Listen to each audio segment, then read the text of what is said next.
Welcome back to another season of the I Hate It Here pod. This season, I told you I'm flipping the script a little bit. I'm the dork who loves to learn, possibly a little too much, if you ask some people. And so this season, I want to deep dive into all kinds of topics and bridge the gap between my many interests and HR, because there's so much more to me than HR. So on to today's guest. We all know my favorite pastime is reading, and that I love the genre of fantasy, science fiction, and of course, romance. And I love a little escape into a different world and someone else's problems. So I brought you someone who creates those worlds. Georgia Clark is an award-winning 7-time published novelist and performer. She's the author of Most Wonderful, Island Time, It Had to Be You, The Regulars, The Bucket List, and others. As the founder and host of a popular storytelling night, Generation Women, Georgia performs monthly at New York's iconic Joe's Pub. In addition to teaching the romance workshop, she mentors a writers group and storytelling group, hosts writers retreats that I've been to, and creates a monthly author newsletter, Heartbeat. A native Australian, Georgia lives in Brooklyn with their hot wife and sweet toddler. Georgia, welcome. Oh, hi. Hi, Eva. How are you? I'm so happy to see you again. We're going to have so much fun together.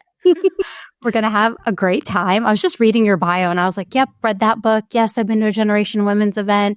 And it made me think, like, is there anything you can't do, Georgia? There's many things I can't do. One is drive, which is why you drove me to the retreat and back all weekend.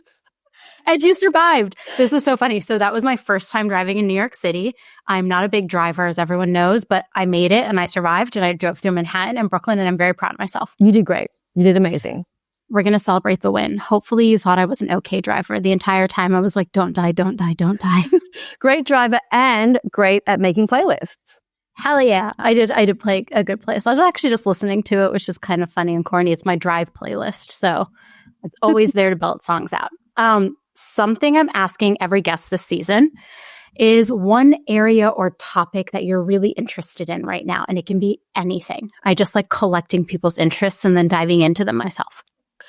Well, I'll give you, these are both serious answers. I mean, these are both things that I'm seriously spending a lot of time thinking about. One is more like highbrow, brilliant, and one is more, well, also highbrow, brilliant, but in a different way. I've just started reading this book called The Gap and the Gain, which is a positive psychology book. And it's really, I just wish I'd had this book years ago.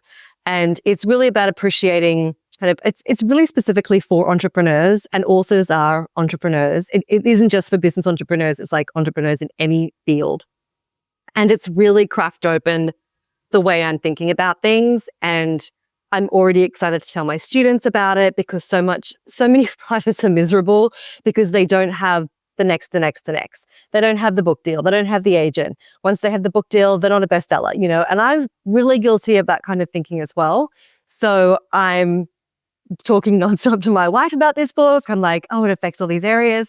So that's one thing I'm thinking about. And the other, as you know, and I'm constantly thinking about Buffy and which seasons are my favorite and why. All of my evolving thoughts about this show. That is an area that will always interest me because Buffy the Vampire Slayer is my favorite book. And I do want to check out that positive psychology book because I do feel like I always ask myself what's next and put so much pressure on having an answer.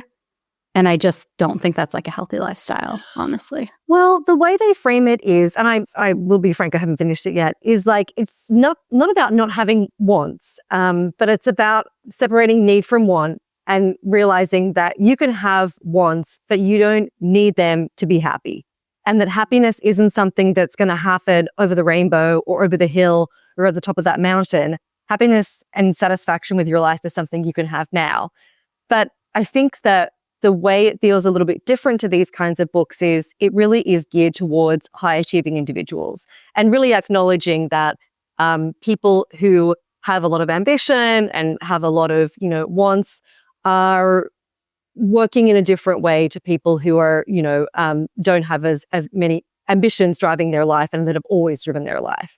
So basically the premise is like, rather than like forward thinking and seeing your kind of like your life as like a lack of what you don't have, it's appreciating what you do have and where you are now as a result of what you've already achieved. Yeah. Ugh, I mean, gratitude is one of my core values, so I'll probably eat this book right up. Like that tracks to me. And I do think like people who are high achievers or had been like competitive in their life kind of approach life very differently. I was just reading this Twitter thread about how C-suite executives that are women, there's like a percentage of them that have played sports growing up. And I was like, what an interesting lens to look at this. Like it feels like being an executive sometime is like playing a competitive sport. Like I have to have all these endurance and all these things. And I think thinking about what actually makes me happy might be a really interesting challenge for me in 2025. Yeah. I think that's good. Okay, before we move on though, what is your favorite season of Buffy? Season 3. I'm a season 2 stan. I can't. What, do you have a favorite episode that's in season 3? I think I really love the episode Bad Girls with Faith and Buffy, which it's the most sapphic episode of Buffy and Faith's storyline. Not the most sapphic episode of the show because of course we all know that, Willow and Tara get down. But like it really kind of, I just remember watching it as I guess I was a teen or like maybe in my early 20s, something around that. I think we got it a little later in Australia.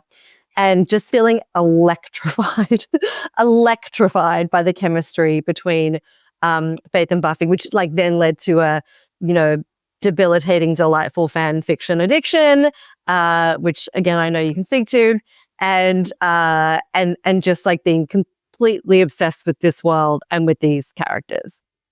Yeah. I mean, I love Faith. Buffy will always be my favorite Slayer, but that's because probably I'm afraid of how bad Faith is. And I'm like, I might actually be on a power trip if I was the Slayer. Like, I might be Faith. So I'm like, I don't know about morality. I just want power. So we'll see. My favorite episode in season 2 is the one where Cordelia wishes, it's like called Bewitched, Bewildered, Bothered. I can't remember the title. Yes. It's all B's. Yes. The wish and episode. Then, yes. And basically she makes a wish and then all the women are throwing themselves at Xander and she's so mad. And I laugh about that episode every time. And I just think it's so fun. Yeah. I really love all of the Magic Gone Wrong episodes of Buffy. I think that's my favorite subcategory of episodes, particularly with the episode where Buffy and Spike get married. And I feel like that was sort of one of the, like, in those episodes, you can really see the writers start to realize how much fun they can have with these established characters and how they don't need to kind of go outside the world of Buffy and start like introducing all of these new characters or new foes or whatever, that they've really got all of the magic there. And like the board is set, like the players are there and they can just sort of have so much fun with like upending things and shifting around power dynamics and who likes who and everything. But that episode, I like just lives rent free in my brain. Like, Spike saying to Buffy, like, that lip, I want to get it, is just like, I mean, I'm pretty gay, but like, I'm straight for that moment for sure. Spike was always my favorite. Yeah. I have a bad boy addiction. I've had one my entire life. It's probably why enemies to lovers is my favorite trope, because I want them to be like a little bad. Yeah. And then fall in love with me. Such much to ask. It's not. It's definitely not. So I read so much enemies to lovers. So everyone listening to this already knows this because I talk about how it's my favorite trope all the time. And I can't wait to talk about more writing things with you. But I just have to say, you have to come back for another season and we can do a whole Buffy episode. Okay. Because I feel like there's so much to talk about. So much. Power dynamics, their roles in life, like how they approach problems. Anyways, we'll get to that another day. I'm sure someone will email me and tell me they want that episode to happen stat. But before we dig in, I want to talk to you a little bit today about like character development, storytelling, a lot of the things I think about when I think about people at work. But before we get to that, will you tell us your story of how you became a writer? So I always wrote from a very young age. I remember handwriting short stories in class in what you would call middle school, we called primary schools, and they were about like forest creatures, like foxes and sort of like families of foxes and things like that. I grew up as a very young reader, reading a lot of Enid Blyton, who is an English author who wrote a lot of fantastical series about the Famous Five and sort of the Magic Faraway Tree and all of these like adventures that English school kids would have in the woods. And that was sort of like my frame of reference. So I always wrote and sort of expressed myself. I wanted to be a director when I was a teenager. My hero was Woody Allen. That did not age well. But I was like the 15-year-old who had seen all of Woody Allen's film and read like 3 of his memoirs and, was obsessed with his world. Don't generally leave with that these days. But I went to school for screenwriting and filmmaking. I spent a lot of money making some very, very bad short films. Should have been getting on the property ladder. Instead, I was pissing away all of my cash on movies about superheroes and like things that I was convinced was going to make me the next Baz Luhrmann. Spoiler alert, it did not. And after I sort of spent my 20s trying to kind of get into TV, I wrote some TV pilots and things like that. But it wasn't until I moved to New York and I had one very simple young adult novel published in my late 20s, which I really thought was just like another creative project that I did and that I wasn't going to do it again. And then when I moved to New York at 29, I moved with the intention of doing a self-funded 3-month writing residency where I was going to write a screenplay. And very soon after arriving, I sort of realized like, oh, there is a lot of like screenwriters in America and a lot who have a lot more connections and insight and experience than me. And I've already had this book published. So maybe that would be a better track. And my big kind of aha moment was realizing, oh, I don't need to be a filmmaker. I just want to tell stories. And I think I can be satisfied doing that in another medium, like a novel. And it ended up being a good choice for me because you can write novels anywhere. You can do them in your sweatpants. You don't need to convince lots of people to work on them with you. Like when I was making films, it was like constantly trying to hustle and get in like cast and crew and be wearing a million hats. And as a novelist, you do actually play all of these roles. Like you're the costume designer and the set like decorator, you kind of play all the parts and it's very fun in that way. And I gained a lot of satisfaction from being able to kind of create these story worlds and that I was able to sort of lose myself in. Like I'm a fantasist, I'm a Pisces, like I'm, a big like imagination dreamer kind of person. I love smoking weed. Like I'm just like in my happy place when I am just in a fantasy world. And so after I moved to New York, I wrote one book that didn't sell. I wrote one book that did for a very small amount of money. Then I wrote another book that did sell, another book that didn't sell. And since then, luckily, books that have sold. But it was definitely, it was not a quick overnight success. I mean, of course, there's no such thing as overnight successes, but I definitely like clawed my way up the publishing kind of ladder to get to the place where I am now. And, I didn't have any connections in publishing. I mean, when I moved to New York, I didn't know anyone here, didn't have a place to live, didn't have a job, didn't have a visa. If you're thinking that chick didn't have a plan, you are correct. And now I'm, in a place where after a lot of, I think, hard-won, lessons and a lot of work, basically, just a lot of work, I am lucky enough to be a publishing novelist. That's amazing. I mean, I'm also a Pisces, so I get the whole dreamy thing. I'm day one of the cusp, so I'm like extra dreamy, I think. But I mean, it's interesting because I also grew up telling myself stories. I like the earliest memories I have are me reading and then telling my parents I wanted to be a writer. My parents being like, hey, we didn't immigrate to this country to support you. So please pick another career. Ouch. Please pick another career. My mom has like softened in recent years, and her softening is like, you're so passionate about this thing. Do you really want this to be your career? And I thought that was like a very nice thing. My mother recognized the passion I felt for it and that I'm one of those people who I probably need something else too and not 100% focus on this thing that I really care about. I think she was always worried that if I did it and it became the thing that I did, that I would slowly start to hate the thing that brought me so much joy. Yeah. So, I mean, that is what, if you make your passion your career, it becomes more complicated. Yeah. Well, I mean, I'm a little passionate about HR. Just kidding. I'm a lot passionate about HR. I do this job. And I also love reading and writing. So I feel like I got to where I wanted to be eventually, but it's always a journey. And I love that I also wanted to be a screenwriter. Weirdly enough, our stories have a lot of similarities. I took like a screenwriting class in college and had an independent study where I like wrote a sitcom similar to Friends.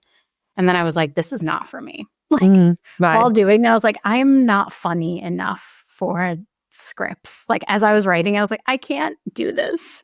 My professor was really kind. I just like wrote one episode and he was like, you're doing great. Just like outline the rest of the episodes. That's all you have to do for your independent study.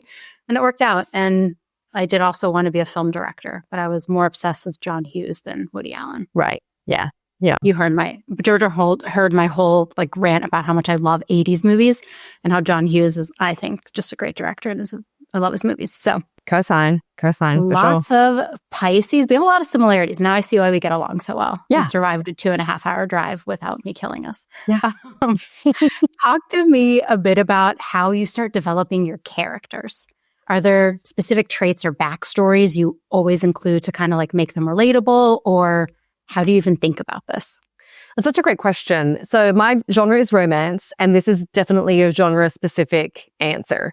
Because in other genres, like in thriller or literary fiction, there's other reader expectations that readers kind of come to books with, and they are more comfortable with characters who are unlikable. We call them spiky characters, characters who are just like total bitches. But in romance, readers are really looking to invest in the love story of someone who is deep down, under all of their layers, a good person. So that person might be a good person just straight off the bat. Like we meet them and from page one, we're like, oh, she's so nice. Like she's a sweetie pie. Or, I'm thinking of like Nora in Book Lovers, who is sort of comes across as like tough and not necessarily the biggest softie, but we quickly find out that she has great love for her sister and like she does have a good heart underneath all of her armor. So I think that when I'm putting together a cast for a romance, I am looking to cast people who are good people who deep down just want to love and be loved, because that is ultimately what we're signing out for with a romance. We're witnessing a love story. When I'm putting together a cast, I'm looking to put together a diverse cast, and I don't just mean as like as far as people's racial identity. I mean really as far as their personalities. We don't want to have a cast of all type A. We don't want to have a cast of all shy dreamers. We want to have we want the characters to all be specific and identifiable, and to kind of bring something to the story. I think that when it comes to your lovers, like opposites do work well, like having, significant differences. But I also think there's a lot to having characters that feel very similar. I think either can work. All characters need to want something. In romance and in all commercial genres, it favors active characters. Active characters have an agenda. They want something. Passive characters, which we would see more in literary fiction and other genres, other less commercial genres, the characters that just kind of get like being like knocked around by the flotsam of life. Basically, other people's decisions are affecting them. But in romance, we're looking for willful characters that really have something that they want. So as I'm sort of like, I like characters that I feel like I can relate to. Yeah. Readers like characters who they would like to sit next to at a dinner party. They like characters that they want to spend time with. For me, it's often funny characters. I love funny people. So funny people, I have a lot of funny friends. You're very funny. You're very funny. It's that really delights me. And I'm looking to create like that sort of nice mix of personalities in a cast of creating lovable characters. I mean, I just know from reader feedback that so often what people are coming back with is, I just love these characters so much. I just want to spend more time with them, like rather than, I didn't like them, I didn't care about them. Like then those are the people who finish the book. So that's kind of like my top line answer to that. I love that because it's often how I also feel about work. Like I want my workplace to be surrounded by people, obviously, that I like and I get along with and that I relate to. And so a lot of times when I'm reading books, this is so corny, please do not judge me. A lot of times when I'm reading books and I meet characters, I'm like, oh, I would never want to work with them. But usually I'm like, oh, I would actually really enjoy working with them. Like Nora in Book Lovers seems like a very like high performing, very intentional, like direct kind of person. And I'm like, I would love to work with her in the workplace. And like, maybe this is my problem of why I can never turn off my HR brain is even when I'm reading, I'm thinking like, what would these people be like at work? How would they behave? And so I love that you talked about how we want them to be likable because I don't know, I think about that so much at work when I'm really dealing with like tough people. I'm oftentimes like, why do I not like this person? And I have to like really sit there and digest like, what is it about them that's like really bothering me? And that's like hard as HR because we're supposed to be like so non-biased. But I mean, everyone will tell you they have their favorite people they work with and people that they struggle to work with. Yeah. Not just our cast and crew characters. Yeah.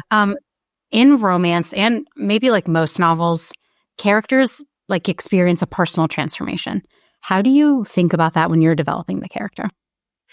Yeah, another great question. So that's right. In all stories are about change across any genre, whether it's a screenplay, a book, and we're really seeing someone who changes from, the first page to the last page, the first frame to the last frame. And I think that's because life is just full of change. We are all constantly evolving and changing. None of us have a static identity. We would all, think that we've changed in significant ways from, year to year and certainly from when we were younger to the age we are now. And I think the way that we engage a reader into a book is through kind of understanding what this character wants and having a sense of how they need to change in order to get what they want. In romance specifically, often that change can be, but doesn't have to be, tied to the love story. All like lovers in romance begin with some misunderstanding or misconception about themselves or the other person or about sex or love, i.e., I'm unlovable, or this person, like, I'm not good enough for this person, or they're an idiot, or like they're terrible, or love doesn't last, love isn't for me, or whatever. And we sort of witness over the course of the story, seeing that get broken down and changed into, for romantic comedy specifically, a happily ever after, which is what the reader is looking for 100% of the time. In romantic drama, there's a little more room to have an ending where the lovers might not end up together. It's rare, but it happens. Spoiler alert, The Idea of You. It's been out for a while. But that's a very rare example of something where the lovers like don't last in the book. In the film, they got it right. That's my hot take. So as I'm putting together a story, I'm thinking about, sometimes characters kind of come from all different places. In my most recent book, Most Wonderful, which was a queer Christmas rom-com, I had 3 point of view characters, 3 siblings. And I feel like I think that all of these characters came from different impetuses or different ideas or different things I wanted to explore. The eldest daughter, I knew I wanted to embody like a classic eldest daughter energy, sense of responsibility, wanting to like the one who the family expects to be doing all of the kind of admin and logistical, like heavy lifting of the family. So I wanted to kind of give her that role. But also I think romances are a place of fantasy, not just sexual and romantic fantasy, but also just like fantasy of a beautiful setting and fantasy of work. So I gave her my favorite like job, if I wasn't a queer romance writer, which is being the showrunner of a hit television show. Like that to me is like could be the most fun job in the world. And I just wanted to be in that world with her and to sort of experience it. So it was sort of partly her role in the family, which then sort of impacted the development of her personality, and then also giving her a fun job and then developing the character sort of from there. The middle child, I knew I wanted a character who was straight up funny, like funny in what she said and the way she thought. And I love stand-up comedians. I have friends who do stand-up. I love the world of stand-up. And so I gave her the sort of like the passion and the job of being a stand-up comic. So that kind of came more from like what I wanted her to embody and the humor on the page. And then to kind of round out the characters, the final character, the youngest brother, he's a character who is all heart and like wears rose-colored glasses and is just like a big beating like ball of a need to love and be loved, to the point that he's a little delusional because he doesn't see things quite clearly because he's so optimistic and just wants to love so much. And that's really like, that's my personality kind of cut up, right? Like I'm the oldest daughter. I work in the entertainment industry, essentially. I'm also like, I'm really attracted to humor and comedy. And I also feel like I'm a real romantic as well. So I think it's always good to have something that you relate to in each character. And so as I'm sort of putting them together and what they want, like those kind of wants generally spring out of their personalities. I think it's always good to give characters very clear goals. And generally characters have external goals in the real world, like Liz's, my eldest character's goal in Most Wonderful is she needs to come up with a pitch for the second season of her show. Clear kind of goal. And like my middle character needs to get, more forward momentum with her career. But then what you're really witnessing in the book is that internal change we were talking about. And that means that sometimes the characters don't get those external goals because they sort of realize towards the end of the story, oh, that's not what I actually need. This change is what I really need. And now I don't need this. I didn't need to get the thing that I thought I needed to get, and that irony is often quite satisfying because it's also sort of true to life. Like we might be chasing this kind of carrot and then realize, I don't need that. Like I need this more kind of like deep spiritual change to occur in my life. So I'm sort of like considering those things that come from like my interests, what I know to be true about the world, the kinds of change and evolution I've gone through, as well as what I think will engage and please a reader. Yeah. And all of that is very engaging and also very relatable. As you were talking about that, and I like deal with employees so often that like they think they want one thing, what they actually want is another thing. And then my job is to help them figure out and like be on that journey of, okay, you like want this promotion, but why? And I'm always playing the game of like, tell me why you want to get there. How can I help you get there? And I've said so often being a reader my entire life that it makes me better at doing this job because I feel like I've encountered so many people in my books that aren't real, but they have like very real experiences. And then when I'm in the workplace and I'm like trying to navigate through different personalities, people's wants and needs, I'm oftentimes thinking like, what did I learn about from reading a book? Yeah, it kind of sounds like you're a therapist in that way. Like, because I guess you need for them to come to the realization themselves of like, the thing isn't the promotion, the thing is like self-worth or whatever. Like whatever else they want. Like sometimes it's just like authority and autonomy and it's more money and they think it like has to be a promotion when it could be so many other things. So I have like another analogy about how every single person I meet in the workplace is just like another one of my books. Like I will learn their character story. I will learn everything that motivates them. I'll learn about their wants and needs. And I don't know. I always relate everything back to like a book I've read, an experience I learned about in a book. So it just helps. I think also they've shown that like fiction readers are more empathetic people. Yes, I saw that as well. I saw that study as well because you're constantly putting yourself in other people's shoes. And, in some kind of, sometimes that's in other people's shoes who are very similar to you. And some it's people who are radically different to you. Yeah. Everyone's always like, here are 15 nonfiction books to read. And I'm like, how about 15 fiction books to read to like help people understand the experiences of others? Yes. Yeah. Everyone's always asking, like the number one question I get when people find out that I love reading, they're like, well, what are you reading? And I'm like, a lot of romance. And most people are like, oh, you're not reading like business books? And I'm always like, oh, no. No, I'm more interested in reading my romance books.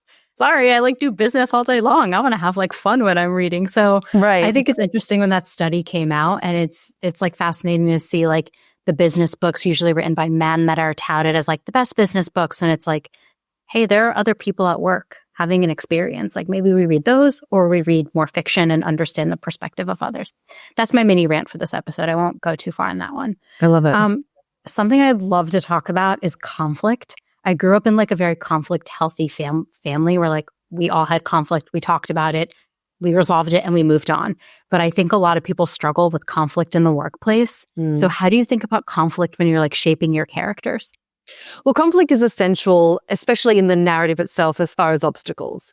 So if the characters have a want or a need, like they want something to happen, and there needs to be things standing in their way. Otherwise, what would just stop them from going out and getting it? There's also like inherent conflict in the relationship. There is something stopping these lovers from being together. Otherwise, why don't they just say, you're great, let's start dating. End of story. Very little attention and nothing would really happen. So we need to have that conflict in the story to engage the reader. So the reader is thinking, well, how are they going to get this? Like, how are they going to get past that? And we're always talking about wanting to raise the stakes in stories. That we want to make things, how difficult can we make things for these characters? A lot of writers, because I work with a lot of writers, we have this impulse to make life easy for our characters because we love them and we care about them and we don't want to put them in difficult places and places of struggle. But that's where interesting things happen.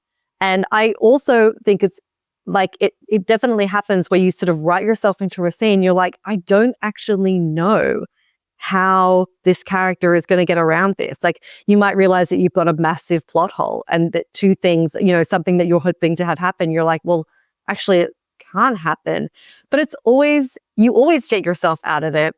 And I always encourage writers as well to trust your characters. They are more resilient and smarter than you think. So like, put them into those difficult situations, create that conflict, and they will overcome. They might have to work a little harder. They might come up with a solution that, wasn't the first thing that came into your mind when you got into a place where you're just like, oh, this isn't actually going to work out. But it's interesting what happens when we're forced to think and to be creative and come up with a creative solution. So I think that in romance, we tend not to have antagonists in the cast who are the characters who are working directly against the characters' wants and needs, because actually the antagonist tends to be the protagonist. They are the ones who who generally are getting in the way of their own happiness because of their misconception about self or love. Most of the time, there's a few examples where, like in Romeo and Juliet, the characters are perfectly in love, and what's actually standing in between them is their families. Yeah. And that's what's standing in the way of their relationship. But really in modern romance, it tends to be what needs to change is the characters getting past themselves, which I think is also honestly pretty true in life as well. I think that certainly for a lot of writers and for most people, what's standing in the way of our happiness is our own. I mean, like we were talking about at the top of the episode, like the idea of seeing happiness being something that'll happen if I get this, like when this sort of impossible thing happens, this kind of pie in the sky moment comes real, then I'll finally be happy, rather than realizing, oh, I have all the tools I need to be happy right now. I always like stories where what needs to change is a mindset, as opposed to, because a lot of real world obstacles can be overcome. Oh, the characters live in different countries. Well, can one of them just move to the other person's country? Yeah. All the characters work in the same workplace and like relationships aren't allowed. Well, someone could always get a different job. Like there are these solutions, right? But it is harder to get past something of, oh, I deep down think I'm unlovable. That's not like an overnight fix, like that's not something that you can just kind of like do one therapy session and be fine with. It requires a lot more inner work. And I like seeing when characters have to really go deep in order to get to a place where they can, accept the love that's given to them. I love that. And I was just thinking as you were saying that, like I've read every book Emily Henry has written. Yes, and me too. Like, I always like, people are always saying like, this one's my favorite, this one's my favorite. And very rarely do people say Book Lovers is their favorite, which is my favorite. That's my favorite too. Very rarely do I see that on TikTok. Everyone's like, People Meet on Vacation is the best book ever. And I'm always in the comments. I'm always in the TikTok comments being like, but Book Lovers, like maybe you should read that one because that's my favorite. But I was just thinking that out of all of her characters, I find myself relating the most to Nora in the book. And she does think like, oh, every guy is going to leave me because of my career and how much I care about it. But like, she has this deep love for her family. Same, I have deep love for my family. So it was really interesting now as you were saying all of that I was thinking, I think she's the one I relate to the most. And like watching her overcome the conflict of, I might be unlovable. Or like she really at the beginning of the book is like, I'm a shrew. Like no one will love me. I care too much about my career. I'm too direct. I'm like too demanding. And I think about that so often. I just like, that unlocked something major for me. Sorry, I'm having a little therapy session with myself right now. Yeah, no, you're right. Like at the beginning of the book, the character really conceives of herself as the villain, but by the end of the book sort of realizes actually she's the heroine. Like, you know, it's a complete different mind shift set. Same person, but just seeing themselves in the world and their story particularly in a different way. Yeah, that inner conflict. I think a lot of conflict in the world could be resolved maybe by people being a little more self-aware, but it's like kind of scary to look at yourself and say like, here are the things that I should work on. Yeah. And it's especially hard in the workplace because it comes up a lot where like our lived experience and our perspective in the world shows up at work. And a lot of it is like, we're not even self-aware of the way we behave. Could be like a trauma response, could be something else, could be indicative of like something else we've experienced that's now showing up in our life. So I don't know, maybe we should all go to therapy. I wish we all could actually. I think we should all definitely go to therapy. And I think as well, I think self-awareness is really difficult because, and I really became aware of this when I met my wife and became close with her family, of sort of realizing, oh, my family isn't like a normal family and her family isn't a normal family. We all have different family units that we grow up in where there's different norms and they're quite different to other people.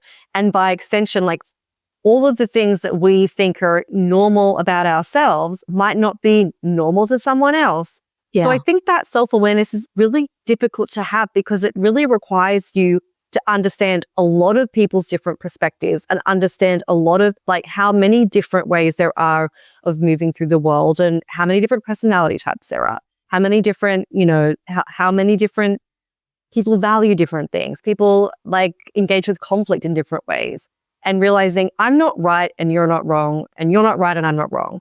We're just all so different and how we can exist. Like, and I guess that's the real challenge of your role is understanding like, how do we create a space where everyone feels heard, everyone feels equal, no one feels like they're right or wrong, you know, because that doesn't really exist.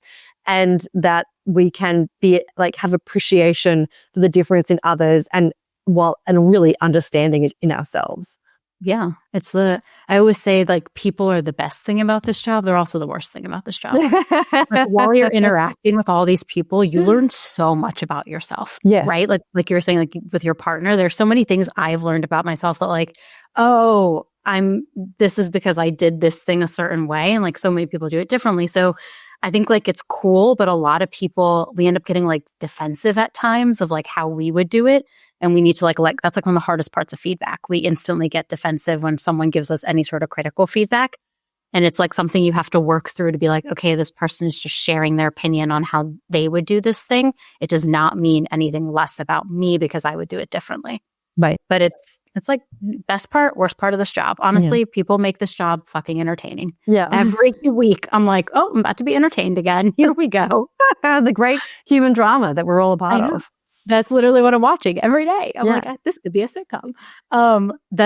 That's great about conflict. I really liked talking about that because I don't know, people are so afraid of conflict. So it's kind of interesting that you talked about it in the sense of self and romance. And I think it's like the self in the workplace too. And the other thing about conflict is I'm always wondering about people's motivations. And as you are writing, you have to like uncover those character motivations. How do you do that in a way that like feels natural in a story? Yeah, that's a great question. I think you really do need to know what characters want before you start. Because that, you know, character is plot is character. They are like really intertwined. And so I like to know sometimes, and certainly through the writing process, things come up and you discover things, hidden things come up. And you sort of realize, oh, actually, it's going to go this way or whatever. But I like to have a general sense of what someone wants beforehand, and to sort of like, and to understand what that is. I'm always thinking about relatability because that is what romance readers are looking for in the genre. And relatability, very simply defined as when you're reading a book, thinking like, oh, I would do that, or I have done that, or, oh, I would think that too, or I have thought that. just that idea of like, of being able to sort of understand that when a character's doing something, that it is directly reflecting your lived experience. Or if you're in the same position, you do exactly the same thing. It doesn't need to be all the time and for every single thing the character's doing, but that's how to create that relatability. And so when it comes to what the characters want and their motives and what they're working towards, I think that things that are explainable to them, it doesn't need to be what the reader was working towards, but I'm working with in my draft right now, I always am thinking about ambition and success, and it's something that I'm, really interested in thinking about.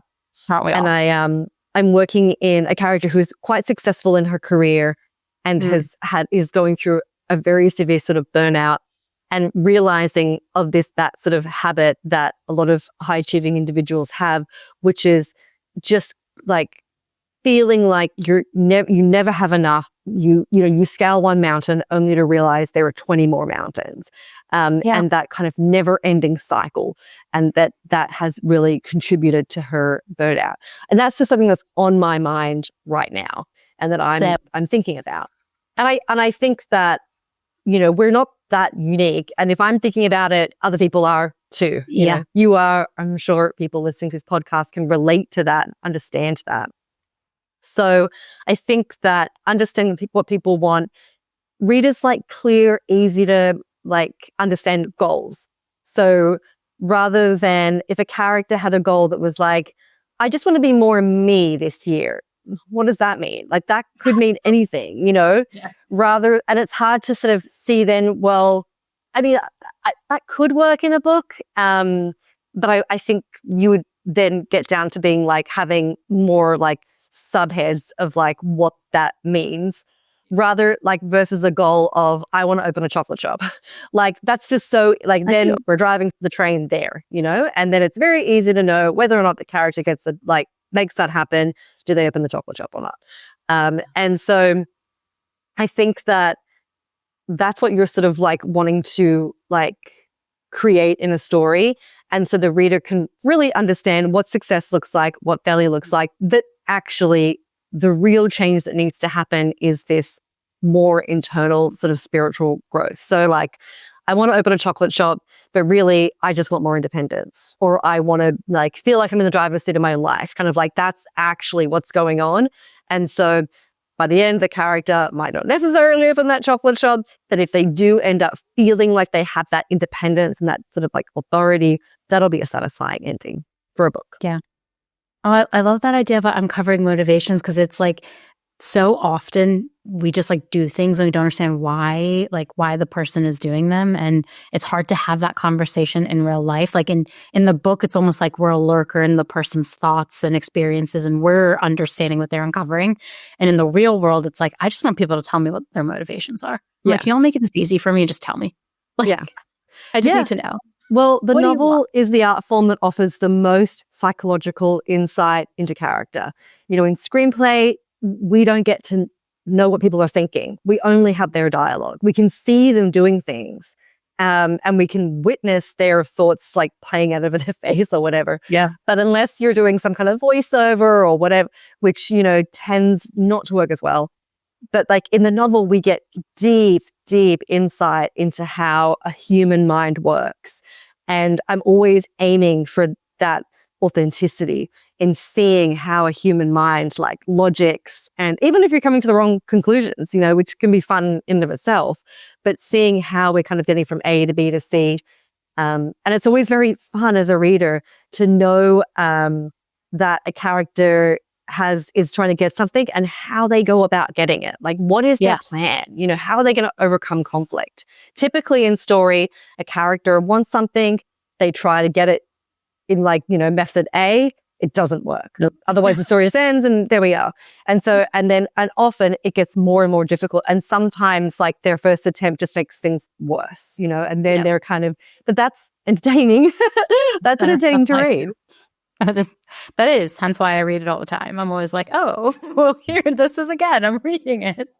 No, I mean, it's very fascinating. And I do feel like I've spent so much time in the psychology of other characters that like when I do this job, I'm just like, again, I told you this reading, I think has made me better and more empathetic. And that's what the data shows. So if you're taking away anything from this episode, please go read a fiction novel and maybe put down the nonfiction for like a second.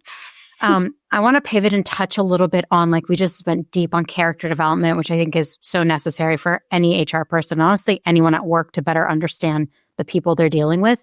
I want to talk a little bit about storytelling, because I think it's something that a lot of HR leaders kind of struggle with as we're thinking about how do we handle telling a story internally to our employees about what they want or need or what we're going to do and why we're going to do it. And so I feel like there's so much we could learn from you around that. And I want to start with, like, how do you make a story like truly captivating for people? Yes, the storytelling as defined by we're now in nonfiction. This is personal, true narratives. So these are things that are, where someone is telling you a story about their life, something that happened to them. I think that for the show that I do specifically, and I think this is probably true for stories in general, vulnerability is so important and so engaging. If you are opening up about, struggles and sort of like being able to be frank about the difficulties of life, because life is very difficult and we all have, we all experience a full array of human emotions. Doesn't matter who you are, doesn't matter what your job is, doesn't matter your status in life. We all experience, everything from joy to despair. That is the human story. So being able to be open about that, be honest about that is instantly engaging.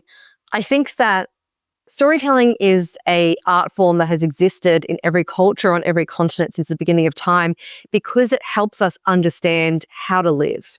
And we are all constantly looking to other human beings to try and figure out, how are you living? How should I live? How did you get through that?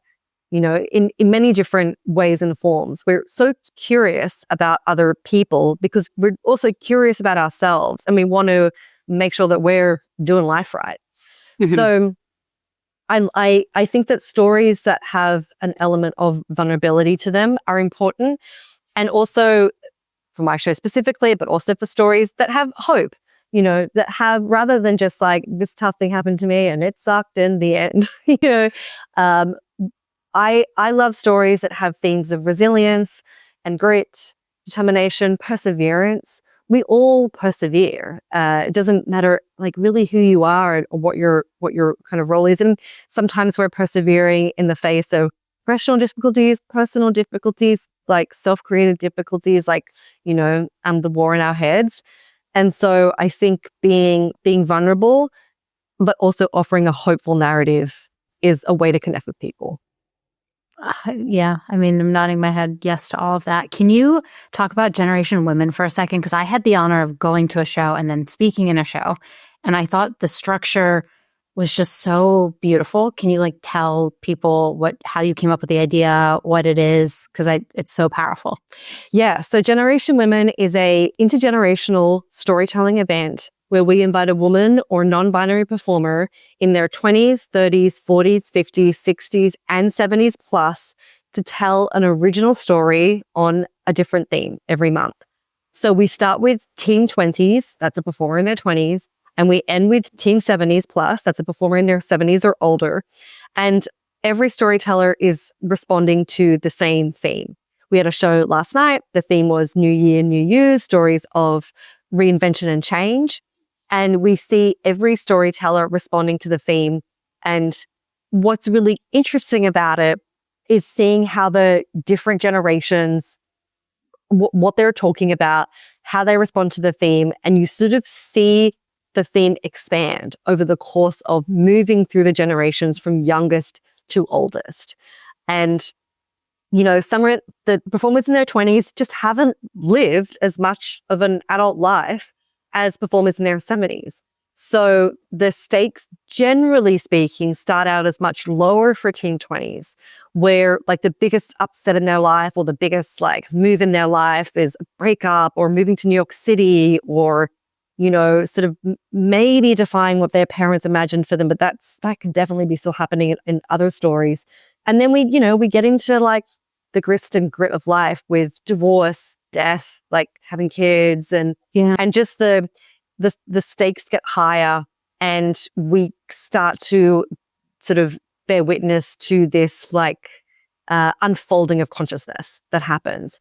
It's really powerful to have a room full of, it's a self-selecting audience, but it is mostly women, being able to honor and celebrate stories, especially from older women who we don't really see and hear from enough in society. But I will tell you, because the show is very successful, there is a real hunger to hear those stories and to like celebrate older women, because I think we all know like all women will become older women. And don't you want to create a society for yourself where that is a revered position, where that is, you are at the top of the mountain, able to offer wisdom. So I think that the success of the show is really born out of a need to create the world that we want to live in, as well as the fact it's a feel-good, hopeful night. So you're going to come away feeling good about aging, feeling good about the future as well. And I think people need that. Absolutely. I'm like so tired of everyone wanting women to be like young. Yeah. It's very disturbing to me. I'm like, that's kind of creepy. Like we were talking about it at our retreat where they were saying they were defining like the most confident people in a room. They did this study, and like the men were described as like being older, and the women were always described as being younger. Yeah. And I was like, this is just sad. Like my mom, like I talked about my mom quite a bit on the podcast and with you in our car drive. Like my mom has so many stories to tell. And it's like, her life didn't just stop when she got to like a certain age. She's like still living and experiencing new things every day. And it kind of gave me a lot of empathy. And there's a lot of ageism in the workplace too. And so like I loved the night because it did remind me like I've lived a little bit, but I also hopefully have a lot more to do too. And it felt like a very accepting room. Like the room, I really left like truly inspired. And so I hope I catch a show next month. But if people want to see it live, New York City at Joe's Pub, and then are you still doing virtual shows too? No virtual shows. We just did those in pandem, but we have just started a show in New Jersey. So if you're in New Jersey, you can catch it there, and DC. So Generation Women DC is starting this month. I have to get tickets. I have a ton of people in my community who are nearby, and we should go do that. Yeah. Okay. Well, that's really exciting. Sorry. Thank you. I wanted to interject that just because I really loved what you built, and I thought it was just something everyone should know about and catch a show if you can, because it was really just a beautiful night of storytelling on stories that we often don't get to hear, or the ones that aren't glamorized. Yeah. And I think of Demi Moore winning her Golden Globe this past weekend, and she said the exact same thing. Like her earliest agent, I think told her she'd be like a popcorn actress and she would never make it. And here she was at like 60, I think Demi Moore's 60, and she's winning her first Golden Globe. And it was a very beautiful story that like our life doesn't just end when we get our first white hair. Like we have so much more to each other. Yeah. Back to storytelling. Romance novels often center on like a hero journey. Like this, I'm going through this like self-transformation, change journey. How do you structure this, and why do you think it resonates so much with people? Yeah, the hero's journey is such an interesting form. It was identified by Joseph Campbell and has been used to define a lot of stories as a classic storytelling structure. It's usually seen as cyclic, so you can kind of picture a circle where the hero starts in one place, goes through a series of like overcoming different obstacles, sort of going within themselves to overcome obstacles within themselves. There's a series of reversals that happen before kind of coming back essentially to, it's almost like a full circle moment, having changed and having brought about either a physical change in their environment or a change within themselves.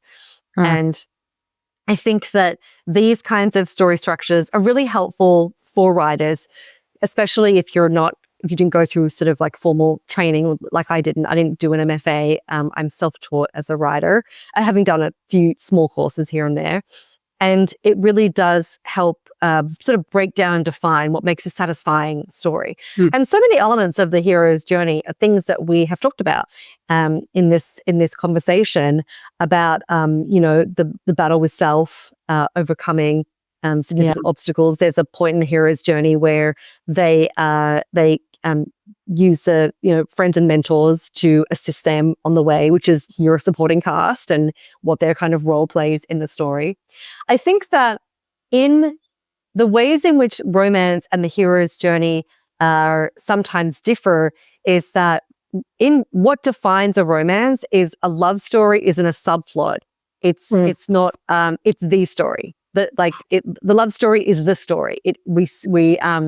We might start with just meeting the heroine on their own, but we will finish the story with the couple coming together, in all senses of the word. And so a hero's journey, but still it does and we might have a dual POV book where we're hearing from both characters, in which case we're kind of getting two hero's journeys, because I think to make a book satisfying, every point of view character should be going through some sort of arc, some sort of transformation. So if we have 2 points of view, there might be two heroes' journeys. If I write ensemble, so I write books with multiple points of view. And so that means that for every one of those point of view characters, they are changing in some significant way. I like the hero's journey as a template. I think if there are any writers or just people interested in structure, Saves the Cat writes a novel is also a classic structure book that is really accessible and related to the hero's journey, but probably in an even more written and accessible way. Saves the Cat is a classic screenwriting book that every screenwriter has in their bookshelf, and then they sort of updated it for the novel format. For commercial fiction, literary fiction plays by its own rules, and is less about plot and more about language and beautiful writing on a line level. The plot doesn't matter as much. But for commercial genres, I think it can be helpful to understand these sort of ideas when to put a story together. Otherwise, it might just feel like people are doing a lot of things randomly, and there's elements of story happening, but there's not an overall sort of game plan, or there's not an overall point as to why. I think that if you as the writer don't have that foresight and understanding of what the story is, often characters can take over and they can just start doing things, and they're trying to, I always see working with character as like working with a great cast, and I never start a book until I feel that the characters are fully developed people that I can hear and see, and that feel like their voices and brains are independent of my own.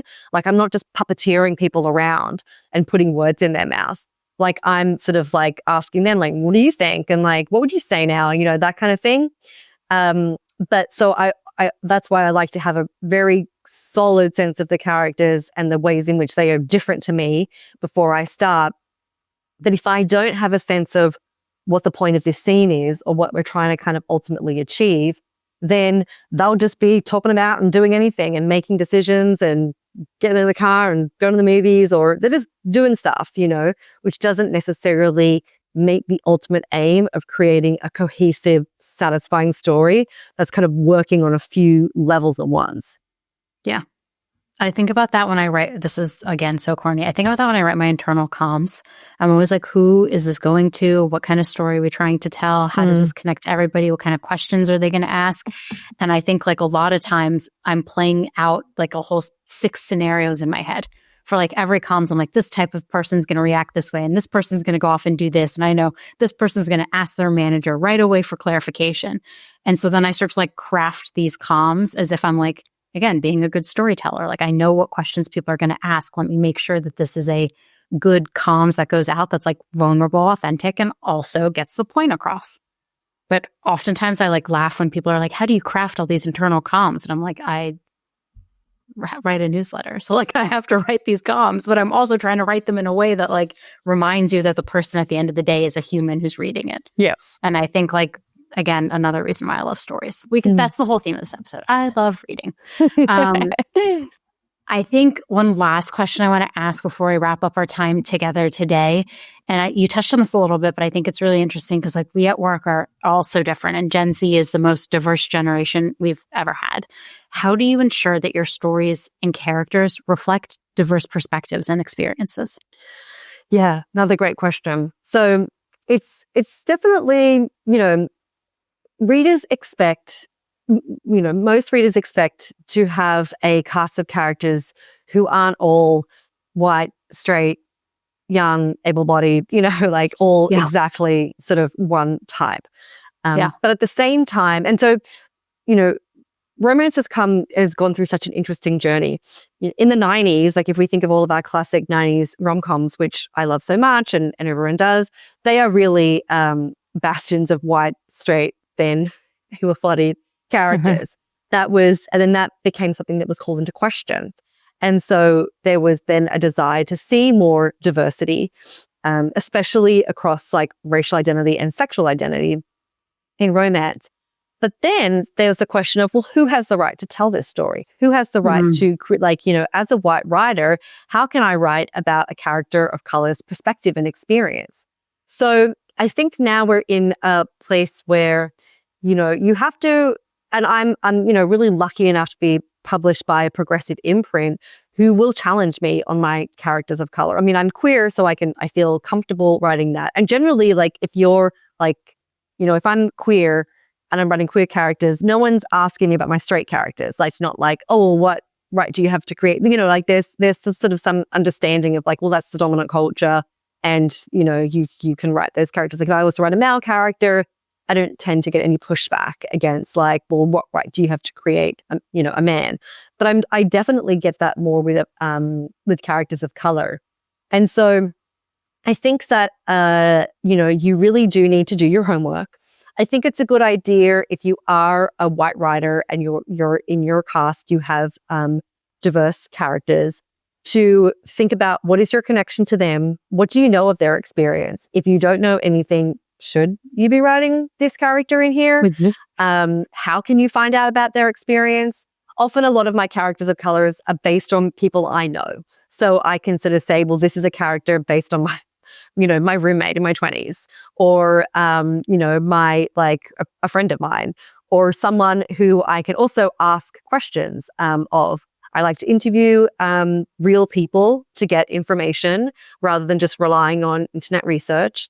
You can listen to podcasts, you can read books, there's different ways in which you can understand someone's experience. But if I was to, for example, have a character in a wheelchair, I would not want to create that character just from kind of passive research, like reading books and listening to podcasts. Like I would want to be interviewing someone who like was in a wheelchair and their experience, and to make sure that, I would be paying them to do authenticity reads, to ensure that this character was authentic. And I would really want to understand, why does this character, need to be in a wheelchair? Like, why are they differently abled?